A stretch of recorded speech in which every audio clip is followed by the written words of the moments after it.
Welcome to episode 5 of HomePod Advantage. It's your host, Calvin Silvers. I'm joined by always Brian, Ty, and Erik. Guys, how are you doing on this fine Monday? Amazing. Great week of basketball. Indeed. Can I say one thing? Go ahead. Shout out to supporters. Keep supporting. You know what you're doing right now. Pause the video. Pause it. Like, share, comment, do all that. Let's get the numbers up. Gotta say that in the beginning. You gotta say that in the beginning. That's a good transition, Ty, because we were out this weekend just kind of exploring the town, and we've had some people come up and say that we've been doing a good job. So we really do support or love the support from you guys. And as Ty said, on YouTube, subscribe, like the video. On Spotify, Apple Podcasts, go ahead, give us 5 stars. Follow the Instagram. Follow the Instagram, Follow the TikTok, everything. All of that. It's all HomePod Advantage. It's all you got to type in. It should all be there. And as we mentioned, we had a great weekend of basketball. Episode 4, our last episode, we kind of made some picks of what we thought we would see in the first 2 rounds. So if you just want to go back and listen and see how right we were, go ahead. But guys, there's a lot of key takeaways and a lot of upsets. And I think we got to start with St. Peter's. I think that's probably the biggest bracket buster so far this year. Indeed. We were talking about Murray State beating Kentucky. We knew something was going to happen down low in that little area, but it was St. Peter's instead of Murray State. It was St. Peter's instead of Murray State. And like you said, they defeated number 7 seed Murray State in the second round, 70-60. And of course, that first round win over Kentucky, 85-79 in OT. St. Peter's, the 15 seed. What's really helping the Peacocks here and so far is their defense. Their defense has really shown up. They're only allowing 35.8% of shot completion inside the 3-point arc. I think that's going to be great success later down the road. I agree. St. Peter's is the Oral Roberts of this year's tournament. Last year, Oral Roberts upset Ohio State. In the 15th seed, they went on to the Sweet 16 as well. So St. Peter's is that team this year, and I think they can maybe even beat Purdue if they want to. They're riding so high at this point. I mean, what can stop them other than, you might as well just say it. They all have a chip on their shoulder, and that's even what the head coach of St. Peter's said, is that every player has a chip on their shoulder this tournament. You kind of got to like the underdogs, right? I mean, yeah, but this is why I think it's going to mess up St. Peter's is that, they're playing these games in the first weekend. And not saying that Kentucky and Murray State were not prepared, but Purdue is going to get to watch St. Peter's play 2 games. Their coach is going to watch that film, and they're going to really dig deep into what St. Peter's can and can't do. And that's when I think that they're going to be in such a disadvantage because they don't have the players as Purdue. They just don't. And playing hard and all that matters, but St. Peter's is going to be down athletic-wise, and they're going to be even when it comes to coaching advantage. I think, too, just the more these younger teams, or I guess lower seed teams, go on in the tournament, the harder it is for them to win. Because now you're really getting into teams that know how to win deep in these tournaments as Purdue, where St. Peter's just hasn't had this kind of experience before. Sweet 16 is totally different than the first 2 rounds. Facts. I feel like there's more pressure, the competition's harder, the officiating is not going to go your way because this is going to be so high tense. You're not going to expect to get calls that you're getting in the first 2 rounds. It's a whole different ball game, and now you got to travel again. It's just a whole different ball game once you get to the Sweet 16. Another team that really surprised me, and I hate to say this, but Iowa State. They did look good. Yeah, it's that Big 12. The Big 12 plays, no joke. It's the SEC of college basketball, in my opinion. I'm going to say the Big 12, as much as I hate to say it because I'm a Big 10 guy, they have really stepped out this tournament. You got, Texas Tech, TCU fought hard last night, almost took down a 1 seed in Arizona. Iowa State obviously moving on. I know there's some others I'm forgetting. KU, obviously. We got Baylor. Baylor lost, but they could have easily won. And you have to give credit to Baylor. They're down some injuries and whatnot too, and still fought hard. So and the refs came help them. Yep, that's true. So the Big 12 is the best conference right now, and it's really shown out in the tournament for them. Iowa State, they defeated number 6 LSU 59-54, number 3 seed Wisconsin 54-49, and I said that shooting is going to be a problem for Iowa State. I mean, they've only scored 54 points and 59 points. I think that's kind of low, especially the 54 points. But it's the defense. Once again, we've seen these defensive teams really step up, and maybe that's proving that defense does win championships. It does, right? It always does. I don't know why people think that's a myth or something. It's not. It's not. Literally not. It always is the way it goes. Defense wins championships. And I think the thing with Iowa State that's helping them so much is everyone's stepping up. You don't just have one guy that's taking over. You have Isaiah Brockington, who's had 19 points against LSU and 10 points versus Wisconsin, so double-digit points there. Tyrese Hunter had 23 points against LSU. He also had 6 rebounds and 5 assists against Wisconsin, so even when he wasn't scoring, he was either dishing it out or getting rebounds. And then you got Gabe Kalshur, who had 22 points against Wisconsin. So their role players or their players are all fitting in a role right now. And that's, I think, is what's helping them succeed. And we are also, our next episode, we're going to talk more about who we think is going to move on and whatnot. So we'll talk about that more in our next podcast. But another team that surprised me that I had losing first round, Michigan. I don't know how you guys felt about Michigan, but I had Colorado State beating him in the first round. Yep. I know they have a great coach. I get that. I should have probably took that more into consideration as I was making my bracket, but I just didn't think they were going to be able to shoot, and they come in here and they score 76 against Tennessee, and they score 75 against Colorado State. So I think that Juwan Howard smacking Wisconsin's coach literally brought the team together. I'm serious. Like, their coach was suspended and all that. He was probably telling them, like, they don't believe in us. They want us to lose.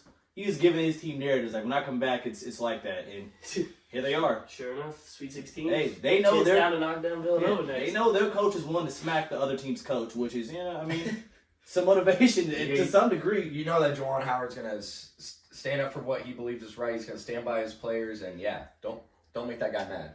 Don't make that guy mad. This weekend he went from slapping people to comforting Tennessee's players as they lost. Come on now. This man knows what he's where's doing. That love at? Yeah, I think that to be talked about more. That's true.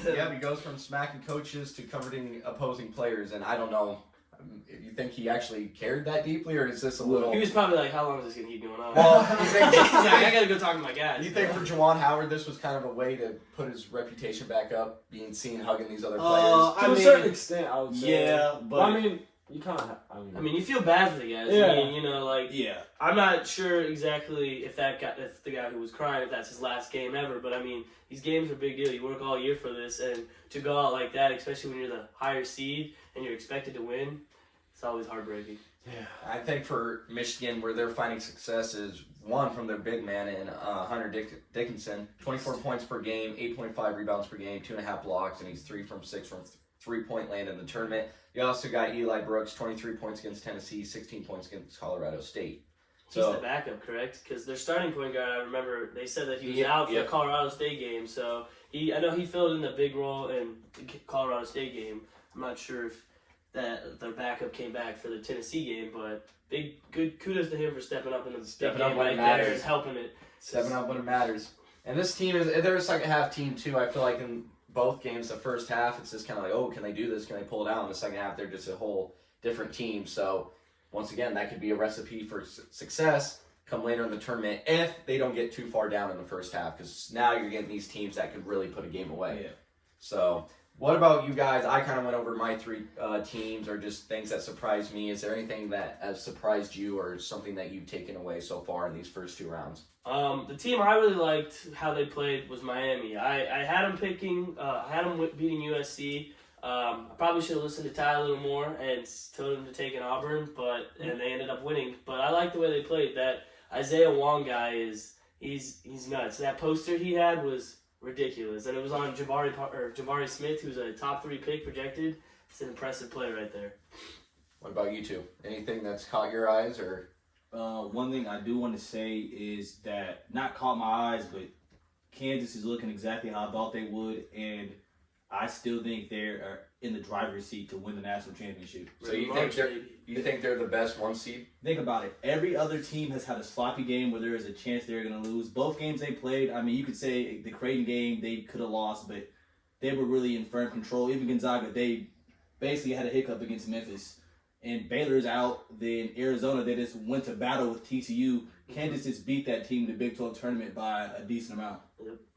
I think Kansas probably does look the most put together, and Remy Martin too. Yeah, Remy March. Remy March, I like it. He's stepping up, and he's getting hot at the right time. He's been putting up double-digit points for them every game since the Big 12 tournament.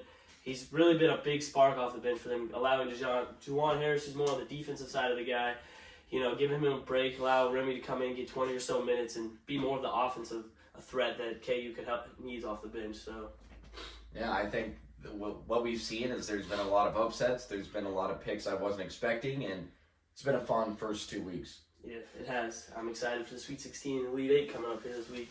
So then, Ty, I know you kind of wanted to talk about this. You think a blue blood is going to be a champion again this year? As in a Duke, North Carolina, Kansas? Yeah. UCLA. The only UCLA? other, yeah. I mean, Gonzaga and Arizona are cool, but if we're looking at history, these teams from the West Coast have not been winning it. Besides UCLA, but Gonzaga, I just every year we just believe in Gonzaga and all that, but they haven't did it. I mean, I only pick Gonzaga because I know they can get there. They don't have to win, and when it comes to winning me the points, as long as you get there, you get a certain amount of points. I mean, you don't have to win the whole thing, as long as you keep me relevant in the tournament rankings. So that's all I need them for. I just think Gonzaga plays an easy non-conference schedule. They get all this hype. They become the number 1 overall seed just because of their conference schedule.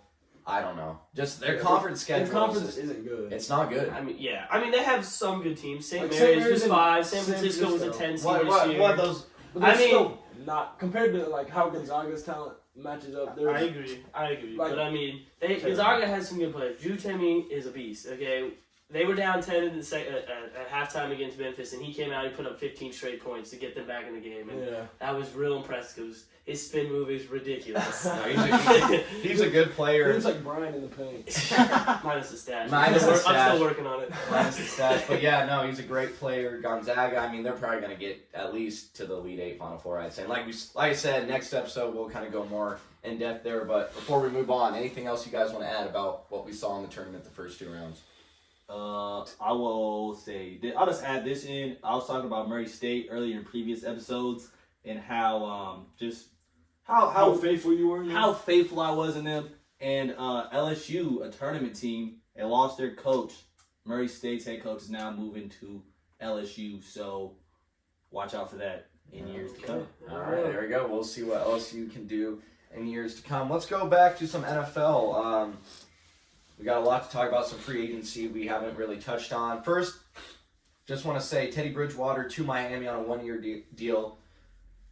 Should Tua be scared at all? No. No, not at all. I mean, that is just something I think that just should make him work hard. Just work hard. Yeah. It should motivate him more. Facts. He can learn a little. He can learn something from Teddy Bridgewater, who's had a tough career. Since every time he seems to get his chance, he just always seems to get knocked out. Unfortunately, but I think Teddy will be. I think Teddy can help Tua with the mentoring side. You know, Tua's had an interesting first 2 years in Miami. You know, they barely missed the playoffs both years. But after this year, you know, the whole Brian Flores situation, we'll see what happens with that. Maybe that sets him back, because you know that was a big topic this year in the offseason. So we'll see what happens, but definitely I don't think Tua needs to worry about Teddy Bridgewater coming there. No. Bridgewater, 7 years in the league, has a winning record overall in his career. He's 33-30. In the 14 games he played last year, he had 18 touchdowns, 7 interceptions, and the second highest QBR in his career at 95. Check down. So I guess that's, down. I mean, if you just need Tua to learn from someone quickly, or at least for a year, just to improve just a little bit, I guess Bridgewater, you know, not the highest guy you want to mentor someone, but not a bad person to. As somebody who watched him play every single game last year, I would say that if Teddy Bridgewater is on your team will probably be around 5 to 9 wins. I would agree with that. And that's not bad. It's not terrible, but for Miami, you take that. I mean, that's what they get about every year anyway. Yeah. So I think Bridgewater, if he's your starting quarterback, he's gonna have you around 500. I would say. He's I think he could. He's a floor raiser. Yep. Not a ceiling raiser. All right. Let's go to. I know Brian's probably got some stuff to say about this. What does Juju Smith-Schuster do for KC now that he is part of the team? Well, I like the signing. I like the contract. You know, 1 year, $10 million, not too much. Or TikTok stars. Depending on how much cap we have next year, and how well he plays, I'll be interested in seeing if we want to bring him back. But last time, Juju's best season was in 2018 when Antonio Brown was there. He had like 70 catches, I believe, over 1,000 yards, 7 or 8 touchdowns. So I think bringing him in and having Tyreek above will take more pressure off of him and Tyreek or Kelsey. And that'll allow Juju to kind of be more of a third. Yeah, he'll be a true number 2 wide receiver that we haven't had since Sammy Watkins. But Cole Hardman had his chance this year. I wasn't disappointed with him, but I wasn't impressed either. I wish he would have done a little more, would have gotten a little more out. Showed some inconsistency at times, which bothered me a little bit. But I like the signing. Hopefully that he maybe doesn't bring his dancing moves to KC, or if he does, he waits till he gets into the end zone. So, but I like the signing. I wish the Chiefs would do a little more on the defensive side of the ball, but we still got time. There's still other players out there, but as of now, I like that. I think Juju too. You look at Tyreek Hill, 5'10", 185 pounds. Hartman, 5'10", 187. Juju, 6'1", 215. So you're adding a bigger receiver. Like you said, I think he's going to be more of a consistent second, third option for Mahomes. Also, he can block. He's known for his blocking. That's going to be good in the quick screen game that the Chiefs love to run. Yeah, the blocking is inconsistent at times. The screenplay was very lackluster this year. There'd be times where it would go very well, or times it would be like, why is nobody blocking? Or it was bad. But, I think the biggest takeaway for me in Juju is, Juju I know can run the deep route, but I think him being more of a middle guy, short guy, will allow Pat to, if he's running out, just look for him instead of having people just way down the field. Yep. No, I agree. Because, like you said, Juju excels in that short to intermediate routes. So against zones, just have him in the middle, crossing routes, everything like that. I think it's a good option. Like you said, 1 year, kind of test it out, see how it goes. Mm-hmm. And I just really like that he's a bigger receiver for him. He kind of is almost more like a Kelsey than a Hill or a Hartman. And last season only had 25 targets, but didn't drop a pass. And the year before that, it took 128 targets or 9 games for him to even drop a pass. And if he was on the Chiefs, either of those 2 years, he'd be behind Kelsey in drop pass percentage. So, solid receiver. He's going to catch the ball. He can block. I think he's a good option. Draw heat off Tyreek or even both in certain plays if they run the route combination, right? He could just take heat off. And we have 3 dominant catch. I feel like bringing Juju in, because I feel like it really showed how reliant Pat is on Tyreek and Kelsey, which obviously there's nothing wrong with that. Those are in my opinion, Travis is the best tight end in the league. I don't want to hear this Kittle slander, all right? Kelsey is better, all right? 100%. Tyreek is top 5, maybe, definitely a top 10 wide receiver in the league. So, people are starting to figure out them more. The Chiefs struggled at the beginning of the year, and they adapted. Bringing Juju in is just another weapon that should scare defenses, and then they'll have to adjust to that, so. Go to that. Go ahead. As somebody who is looking at this from the opposite side, as a Broncos fan, I think this is a great addition for the Chiefs, but at the end of the day, I don't think it changes how you would play the Chiefs. I think that's because I think I would fair in a way. I would still rather have Juju catch the ball. And I think that when you're playing the Chiefs, you're not going to stop Mahomes. You're not going to stop him. The best way to stop him, in my opinion, still is sack him. Just get him pressure. If you get him run around there, I hate having him, and he's still good at running around and still making plays. But I think eventually, it gets to him and then slows him down. Look at the second half against the freaking Bengals game. Just lackluster, but I felt like too a little bit, especially early on of the previous season, was Mahomes was just trying to do too much. And I think now with Juju, I think that might even take a little more pressure off of him. So now maybe Mahomes can settle in even more, which is going to make him more dangerous. Yeah. I agree with that. Pat's just like that. He is. They figured him out.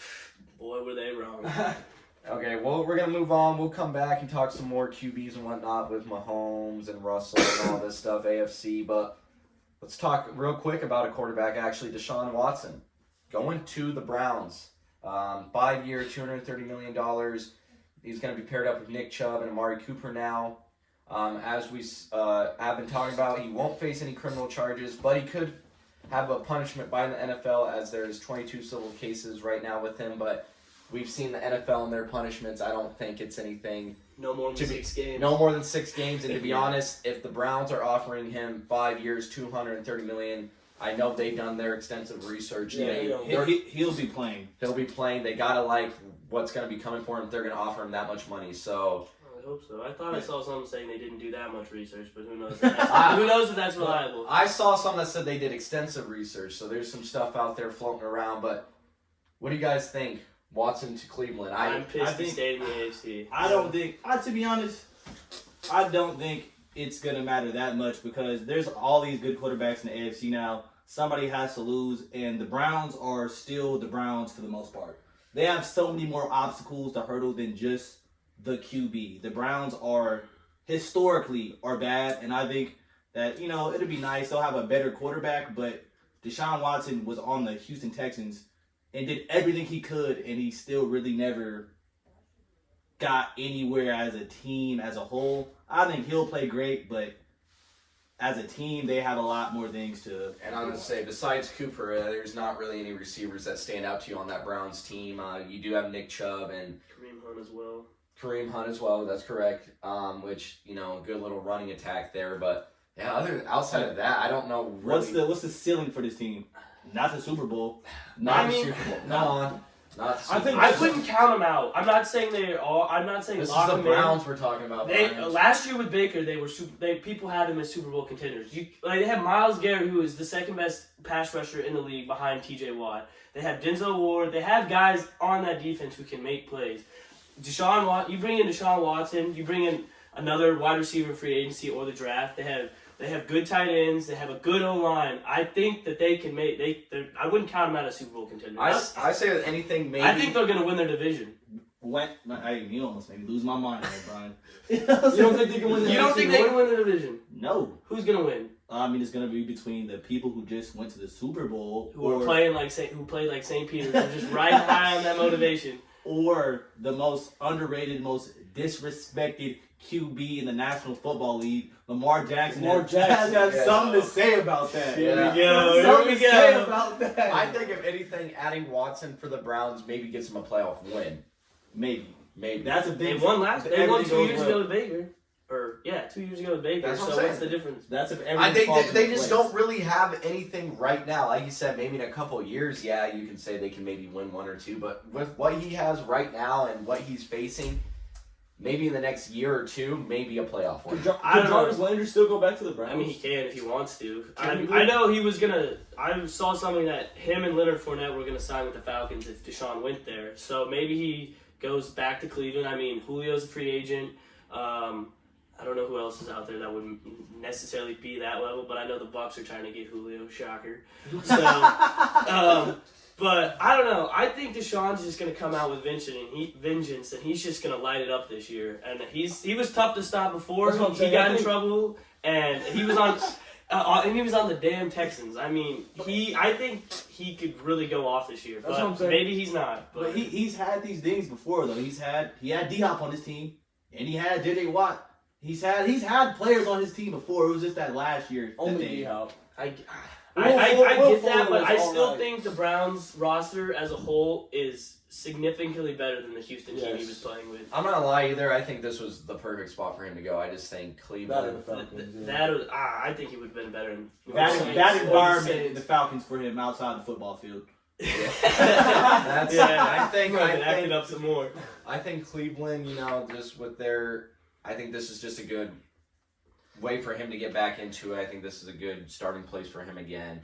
Do your time here. Like you said, you never know with the upcoming free agents and drafts. Maybe Cleveland could build something. I think it is a little more appealing now if you're a receiver or something to go to Cleveland. Yeah. I wouldn't mind playing with Watson. If I had to choose between playing with Watson or Baker Mayfield, I'd probably want to rather play with Watson. Hands down, you gotta I think Watson not playing for a year, kind of put him on the back burner for a lot of people, in a quarterback contender, because they haven't seen him play all year. So it's maybe forget what and that too. Or is he taking a drop down? So. Well, hey, let's remember this guy Watson won Rookie of the Year, went to 3 straight Pro Bowls.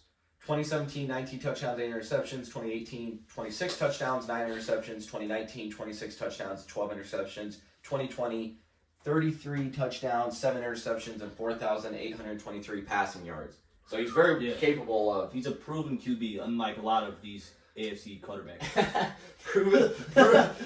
We'll get there. We'll get there. Hey, who are you mentioning? We'll get there to hold that conversation. But yes, I think Watson it makes it more appealing now for people to come to Cleveland, as in receivers, maybe even some running backs, and then you can work on the defense some more. So I think the first 1 or 2 years with Watson might be a little bit shaky, but I think once he gets kind of settled in and you said, they kind of explored the draft, free agency, things can come in place.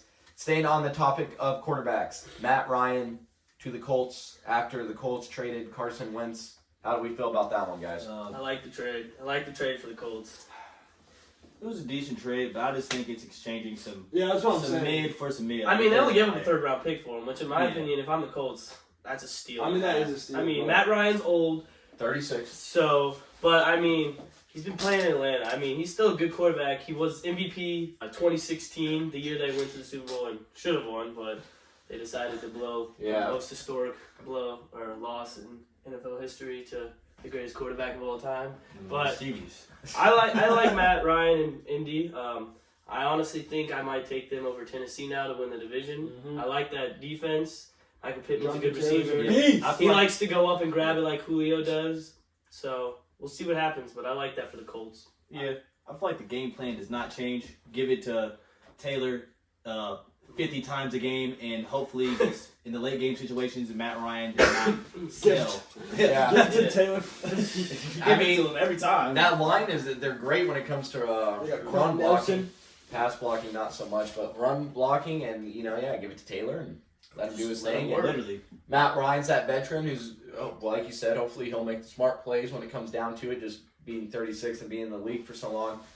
For me, what I like about this trade is Wentz, I talked about this in episode 3 where there's just so much injuries and he's injury prone and his whole career has been just riddled with injuries. Well, Ryan's only missed 3 games in his 14 years with Atlanta.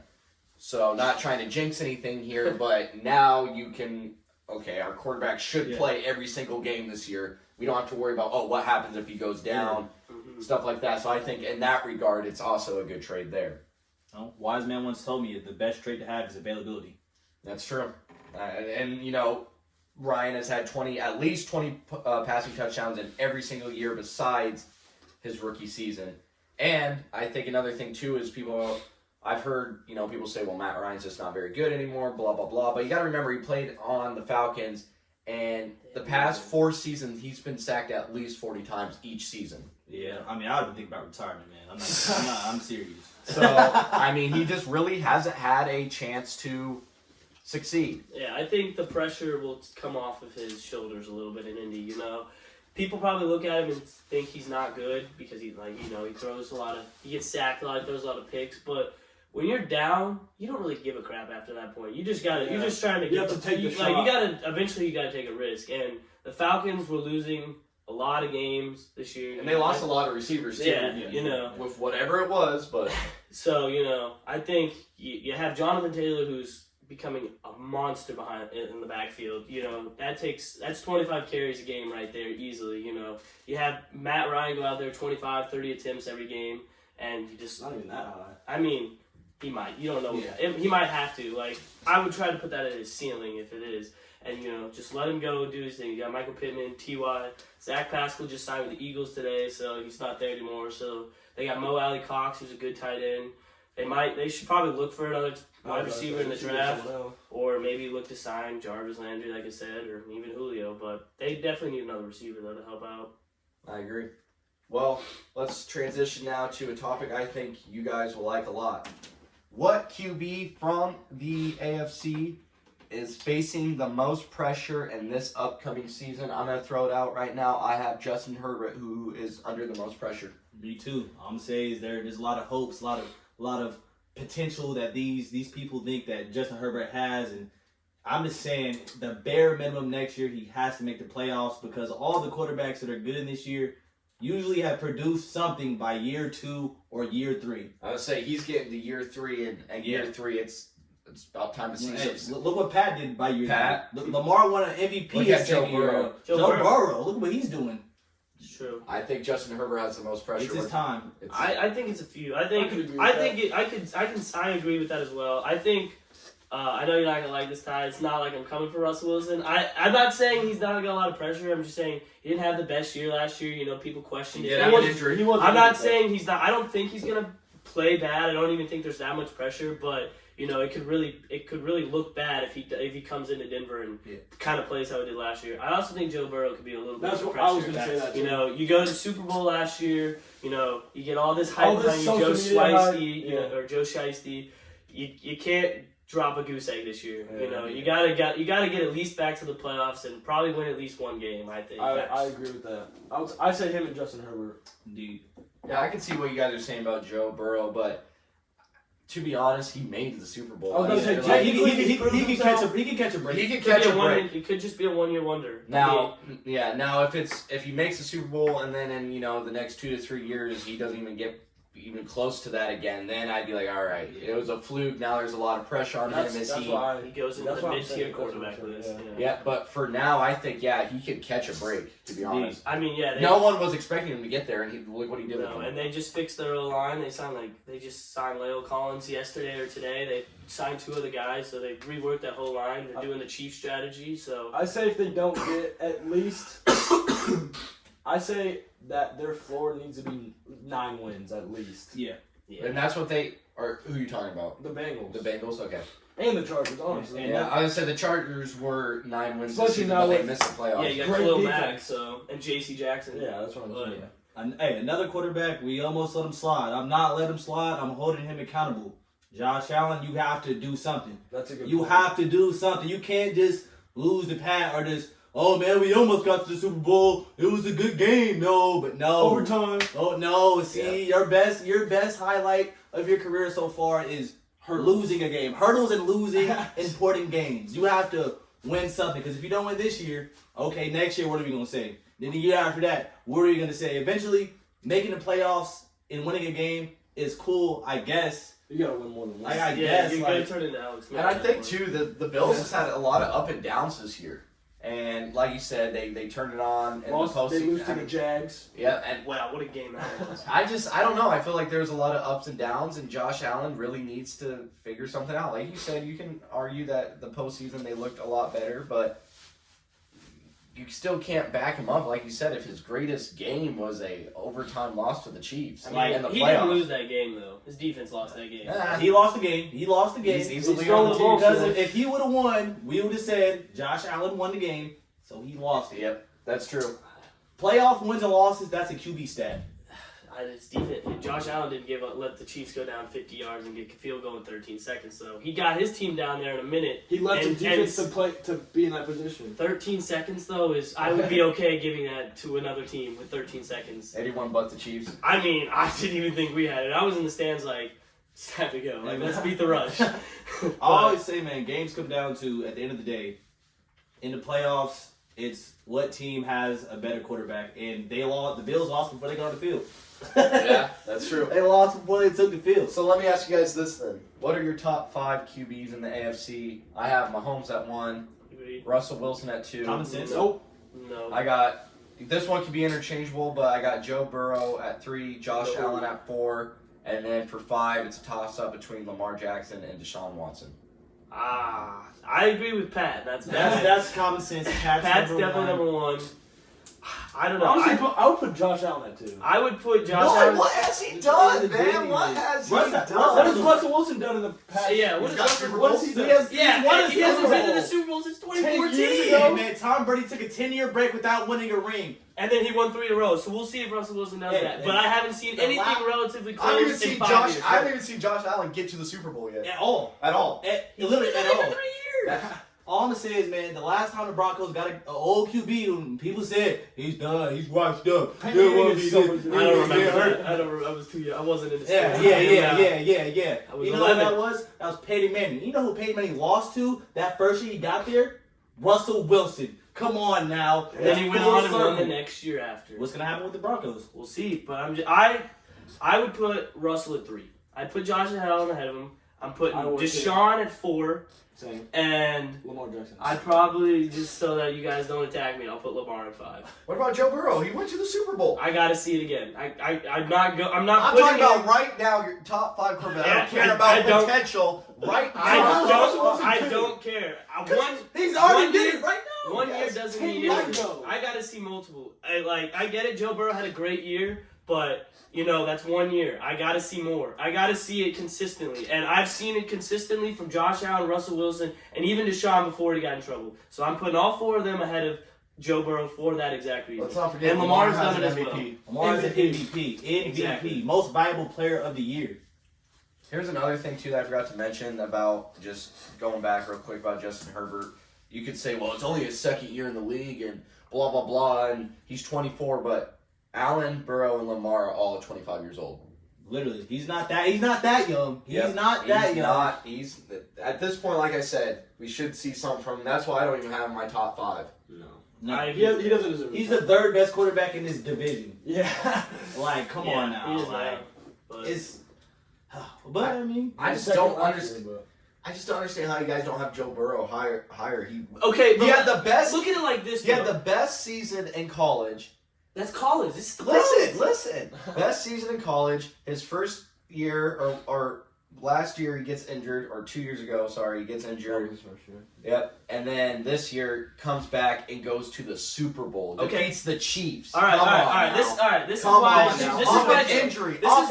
is why Joe Burrow is not in the top 5. Okay, Pat. He's already won a Super Bowl and an MVP. Yep. Russell Wilson has a Super Bowl. Yep. Josh Allen, he hasn't gone to the Super Bowl, but I have liked the way he's played more than Joe Burrow. Yeah, same. Now, Lamar, he's got an MVP. Deshaun, I think he would have won an MVP that year if he didn't tear his ACL because he was off to a hot start. 3 straight Pro Bowls. And he's got 3 straight Pro Bowls. If Joe Burrow has another great season like that, then I'll put him in the top 5. But Agreed. I don't believe it's 1 year. It doesn't mean everything. It was a great year. Kudos to them for riding high. Joe Burrow's 6th. I'll say the thing that Joe Burrow has over a lot of those quarterbacks, your name specifically one, Josh Allen, he's beat Pat in the playoffs.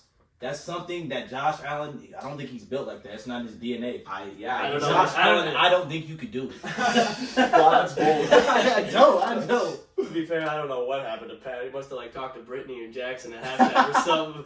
But that's about the one thing Joe Burrow has over Josh Allen. I'll give you that. That's about it. That's the biggest thing, though. Yeah, that's the biggest thing. That's the biggest thing. It's a big thing, but I'll bite the bullet if that turns out that Joe Burrow becomes better than Josh Allen.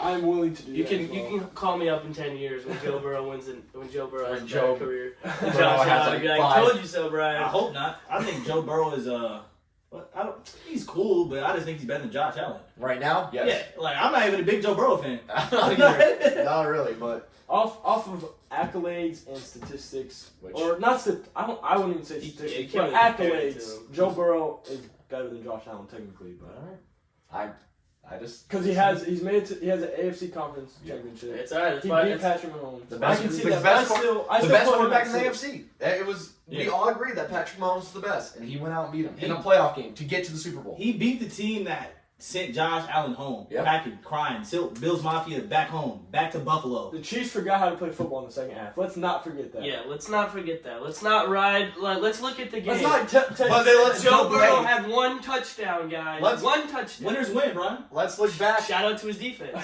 Hey, he led his team when their back was against the wall. Yeah, the Chiefs moved the wall off of Joe Burrow. Yeah, the Raiders, real scary. The Titans with Ryan Tannehill, wow. Hey, he kept it close to the Super Bowl too. It was there it is. Close to winning at one point. That's fair. He But gets a veteran quarterback in Matthew Stafford, the best receiver of all, Oh, the no, best last year, Of the best year. season. One of the best defensive players of all time. Yep. on the other Aaron end. Donald is now the best defensive player. He kept of it all time. close. There's no way. Josh After Allen that ain't Super never Bowl- seen those lights. Never. Probably get paralyzed from fear. Probably would. Just jumped over fear. All right. Feel hurt of it. Last topic I want to talk about. This is just kind of where we throw in something fun to talk about or argue about. Are refs taking too much time to review plays when it comes to the tournament, NCAA tournament? You can even say You NFL. could say I was about to say, Yeah, NFL all this sports. year was terrible. They're waiting on them calls down from the office. They're waiting from a call from New York. Yeah, like you guys said last night, you said you're looking for significant evidence to overturn it. And If you don't see it after, like, you can say, 3 minutes? I'd say 3 minutes. 2, That's 3 even minutes? too long. Like, I'd I say feel 3 like minutes that's is way long too at that point. Like, if you don't see anything, to overturn the just call. keep the call you made. It's as simple as Yeah. that. Let's get on to watching the actual sports Facts. instead of just watching the zebras talk through a little headset on the sideline to get what the real See, call that, is. man, you're losing fans doing that. There's people who are casual fans. They're Turning turning the the game game off, literally. Like, You're going to watch The Bachelorette or something. something. Yeah. Now, I get that you want to have the correct call, and I'm all for that, but like we said, if after 3 minutes you still don't know, all right, There's just not enough go evidence with to your overturn initial it. call. Yeah. They always say go with your first decision. If you're taking a test or anything and you pick an answer, then you come back like, oh, I don't know if that's right. Just stick with your initial gut Indeed. answer. Mhm. That's just how it should be. Facts. I Because agree. when I see a play, or whenever something happens and it's reviewable, usually when it's controversial, I don't change my mind. Whatever I thought, that's just what I thought. Oh Yeah. well. And I think too, especially when we watch sports as a group and they show the replays, we can usually decide, okay, it's either off them or them, and 2 to 3 Facts. replays, which is probably what 30 Yeah. seconds. Yeah, you look around for 30 seconds to a minute to find that right angle that actually shows. Yep. And if you clearly, and if there's not enough there to overturn it, then you go out and you say, I stick with this call. Yeah. First down, whoever, or whatever the call is. So I kind of like that. Spend 30 to a minute finding the angle that shows the best, then spend another 30 to a minute just watching that specific angle, mhm. and then Yeah. make the call. And then while they're looking at that, have somebody else figure out the clock, because they do Yeah. one thing at one time, and then they're like, okay, now we got to figure out the clock. What have you been doing the last minute? Like, it doesn't take you. You can have multiple people looking at multiple different screens to figure out multiple different things. So when you get to the right answer, it can all It's come all done together at the same time. It can all come together. I think I know what can solve this problem. I think that one, refs should be fined just like the players and coaches and all the other stuff. And after a game, when something happens, they should have to do a press conference I and agree. answer tough questions just like the players do. Yeah, They should be held accountable. They get special treatment right after a game, especially if there's controversial calls and whatnot. They got bodyguards and Yeah, everything. if pushing I'm a them out Saints and- fan, I've never recovered from that Rams game. Yeah, that No, was never terrible. recovered. They should. I agree. They should be at a press conference and say, this is why I made this call, or this is why we made this call. Like, yeah, they go, like, for basketball, they'll go to the commentators and then say why, and then the commentators will say it back. But in football and stuff, you do that. Yeah, it's they not- just- Yeah. I mean, they'll broadcast what the call is to the stadium, but they're not really going in depth of why Yeah, they you call it can't like go- that. They did it this year during the playoffs with the Bengals game after that whole Joe Burrow stepped out of bounds controversy. They said they weren't going to ref any more games. It's going in the right step there, but still, you know, Oh yeah, I do remember. So yeah, there's been bigger plays with less accountability. I do like if you can't figure it out in 2 to 3 minutes, you're not like the more you look at it, it's gonna confuse you. You got to more. leave it as it stands. Yeah. Yeah, and then you could even accidentally make the wrong call, and then it's even more controversial for Yeah. you.